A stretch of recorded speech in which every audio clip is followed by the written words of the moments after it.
Viral di media sosial, bengkel di Sentul, Bogor, Jawa Barat diduga melakukan pemerasan dan penipuan kepada pelanggannya.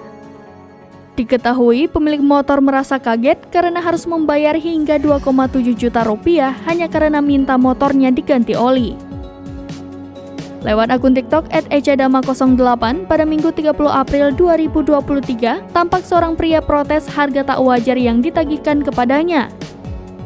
Namun montir bengkel tersebut tetap bersikukuh dan menganggap itu biaya wajar. Awalnya pemilik motor cuma ingin ganti oli, tapi motornya malah dipreteli hingga membongkar mesin dengan alasan ingin mengakali motor agar tidak lagi tersendat. Karena kesal, pemilik motor batal meminta kendaraannya diganti oli dan ingin kondisi motornya dikembalikan seperti sedia kala. Namun montir bengkel langsung menagih Rp450.000 untuk mengembalikan motornya seperti semula. Akhirnya pemilik motor menyewa mobil pick-up dan membawa motornya ke bengkel lain.